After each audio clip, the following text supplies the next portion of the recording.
This story began over 30 years ago in Germany. I had just turned 16 and was accused of stealing a neighbor's car and wrecking another neighbor's fence with it while running away from the police. I was drunk when the police picked me up, legal in Germany. I proclaimed my innocence, but nobody believed me. I was convicted and sentenced to 500 hours of community service because I was unrepentant. My parents used it as a tool to take away my time with my friends. They got the judge to agree that I had to work Friday and Saturday evenings at the THW, an organization that will provide disaster relief and sometimes soup kitchens. Also, I lost my license for mopeds and could not get a driver's license till 20. In addition, when I finally wanted to get my license, I would have to pass a psychological test. Also, the money I had saved for a car, around 10,000 DM, was used to pay for the damages. Sadly, it worked. My friends soon lost interest in me because I was not able to party during the weekend. Also, we were very vehicle-oriented and I was destined to be a pedestrian for 4 years. An uncle of mine led the local THW and conveniently lost my timesheets for work done at the THW, which forced me to work there for 14 months. In total, I did a bit more than 900 hours. The time there did teach me quite a lot and it was interesting work which I would probably have liked if I was not forced to do it. My parents told me they were doing it for my own good, to save me from my friends, and that they had asked my uncle to keep me there longer so that I would be forced to learn to take responsibility for my actions. That time ended as all things do. I left unrepentant and furious with them for essentially doubling my sentence. I was in great shape, did good in school, as I lost my friends and had no interest in acquiring new ones after seeing how fickle they were. Focusing on academics was an outlet that was not forced on me by others, and I enjoyed it. Then I found out who had actually crashed the car. I told the police, my parents, and tried to get my sentence repealed. I tried a Wiederaufnahme Verfahren and failed because my sentence was already served. The guy who actually did the deed was sentenced to only 100 hours of community service. At his trial, it came out that several people had known it was him, including my parents, who made him pay for the damages almost a year ago. They had put the money in the bank account, which they told me I would get once I finished my education, school and university or apprenticeship. They also added 15,000 DM to the savings account for the hours I had put in with the THW, which was a generous wage for a teenager. Still, I was furious with them because I would still have to wait till 20 to get a driver's license. If they would have told me sooner, I could have gotten the sentence repealed. Also, they might give me 25,000 in about 5 years, but for now they had essentially stolen my savings, and they were not giving it back while they thought I was too immature to make my own choices. After a huge fight, I took my 10 and camped out in the woods. Still going to school, but not coming back home. After a week, they called the cops on me, which took the 10 and forced me to go home. I was 17. Once the police left, so did I. I went to school every day. I slept wherever I could, mostly barns and in the woods if weather was good, as I now had no tent. On occasion, the police found me. My parents called them every day for help. If caught, I would be forced to go home. They locked me in a room, but I simply waited for school and disappeared after school was out. Finally, I turned 18. Now the police could not force me to go home. I only had half a year left to finish school, so I continued like this. I had no friends because I smelled funny, and no interest in getting any friends because I was hurt and was not going to let anybody close to hurt me again. Still, I managed to finish school with good grades. After school, I used the mandatory military service to disappear. I volunteered for service abroad, which meant Eastern Europe at the time. After 2 years, I was done and had a nice nest egg. During my time in the military, I had no close friends, but at least I was no longer a pariah. I enrolled in a university and studied chemistry. I found 3 good friends and met my first girlfriend, to whom I am now married. I was 29 and working on my doctorate when my parents managed to find me. Occasionally, they convinced the police to look for me as a missing case. The police usually found me. I told them I was fine but wanted no contact with my parents, and that was it. The police told them that I was fine and that they can't tell them where I was, and that they should please stop involving the police. Then, my parents had a genius idea. They filed paperwork that I had died in an accident in Italy. They were my next of kin, so the police gave them my address. Meanwhile, my bank account was frozen. The university told me that I was no longer allowed to work on my doctorate while being dead, and lots of other things stopped working for me. 2 days into this disaster, and my parents are in front of my flat and demand to talk to me, telling me that I forced them to take this step. They forced their way inside and tell me that they will stay until I am willing to talk to them and mend bridges. I told them if they insist, they can have the flat. Took my laptop, a few mementos, important documents, and a bag of clothes. I left the keys and walked out. It took me a few months to convince the bureaucracy that tales of my death were widely exaggerated. My landlord was very understanding and gave me everything that was left in my flat. After my parents understood that I would not be coming back, they mostly took the photos I had left in the flat. They left a letter which I burned. I was really pissed because being dead caused so many troubles. I was afraid that they would find me again, so I took a job in another city as soon as I had finished my doctorate. That was 15 years ago. They have found me again. This time they told a relative, who told me that they were sorry, and that they did not want to explode when they found me, and that they did not want to force me to abandon my flat back then, but their emotions got the better of them. They would respect it if I still wanted no contact, but they would love to have me and my wife for dinner. Honestly, I'm not sure what to do. What should I do? Some random info that didn't fit in. I never managed to get my driver's license. I failed the psychological evaluation because I was not willing to confront my drinking problem. I would have had to show remorse for a drunk driving incident I did not commit, so I gave up on that. I could probably get it now without the test, but I got used to not having a driver's license and no longer want one. Never got the money from the parents, but I don't need it. They probably still have it with interest in the account. They are self-righteous pricks, but they did all that in an attempt to bring me on the correct way.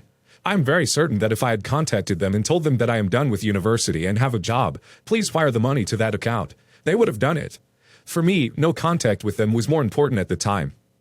I'd recommend legally changing your name. They clearly haven't changed and are still only thinking of themselves. Unless you desire a relationship with them, I would encourage you to maintain no contact. Dude, I cannot believe how badly your parents screwed you. I'm slightly shallow, so I'd probably get the money from them if they agree to go to a family counseling session. In the session, I tell them how badly they ruined my life, and how although they gave birth to me, they messed up so badly by framing me and declaring me dead, that I absolutely positively do not want to be in contact ever again. I forgive you, but I cannot forget the hell you put me through. You are terrible parents and do not deserve to have the love of your child. Goodbye.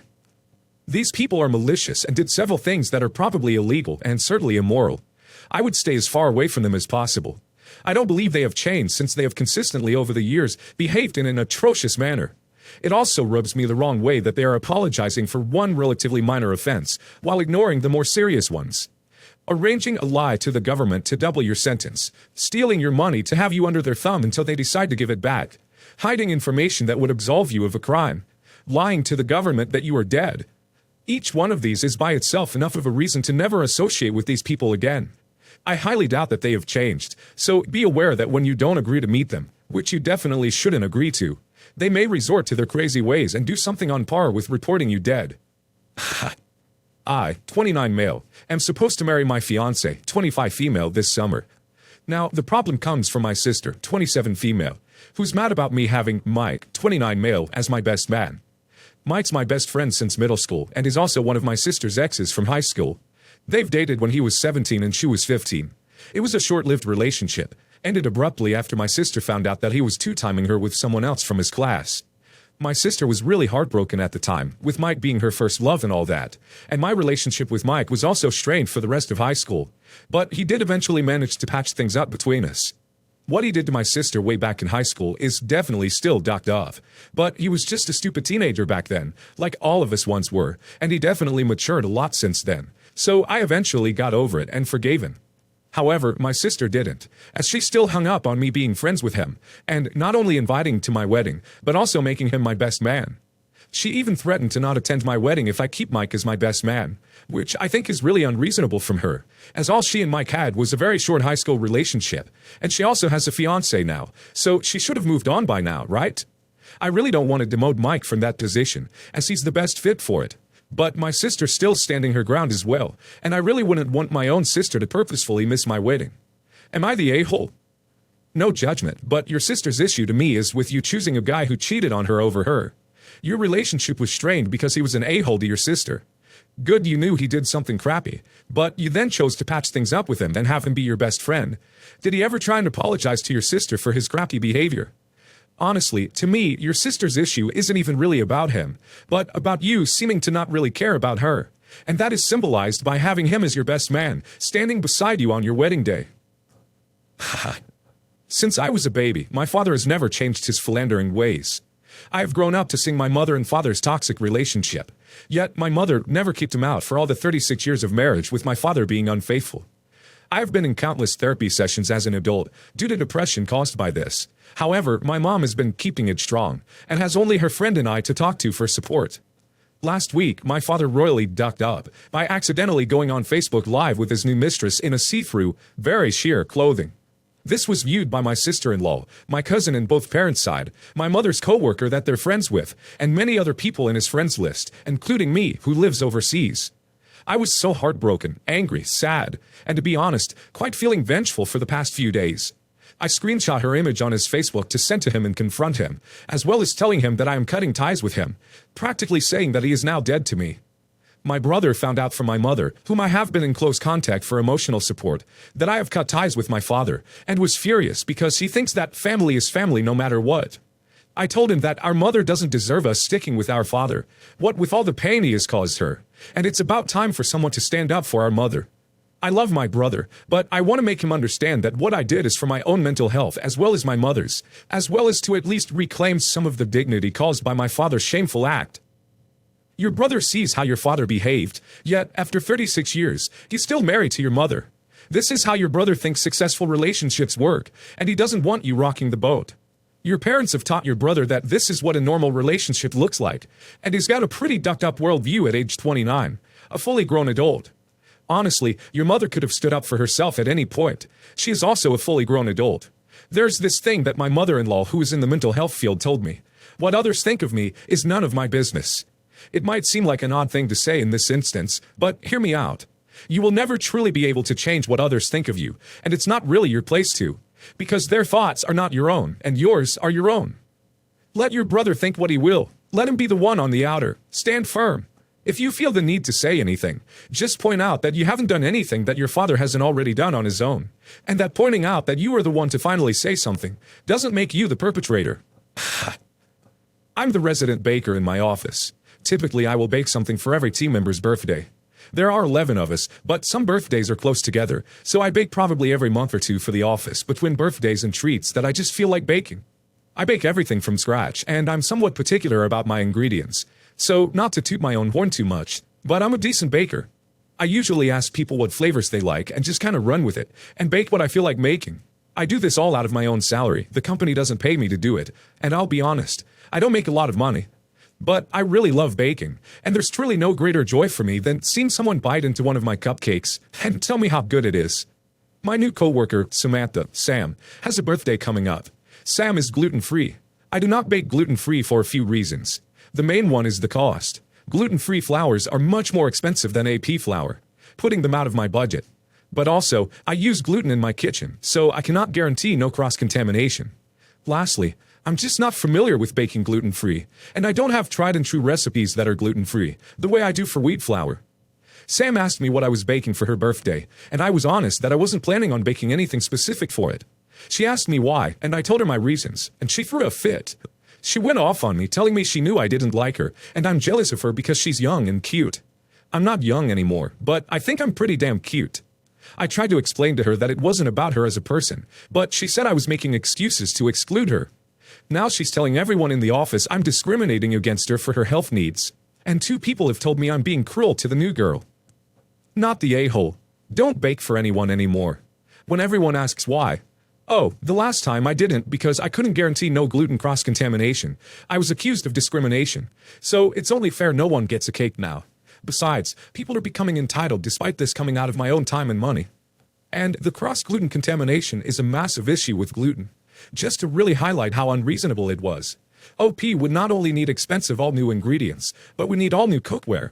Gluten sticks to things like wood, cast iron, silicone, and certain plastics. If everyone else in the office cared that much, they could have started a poll to buy a cake for her from a gluten-free bakery. But oh look, they didn't, because it's too expensive for them to each chip in $5, but not too expensive for OP to buy new cookware and ingredients.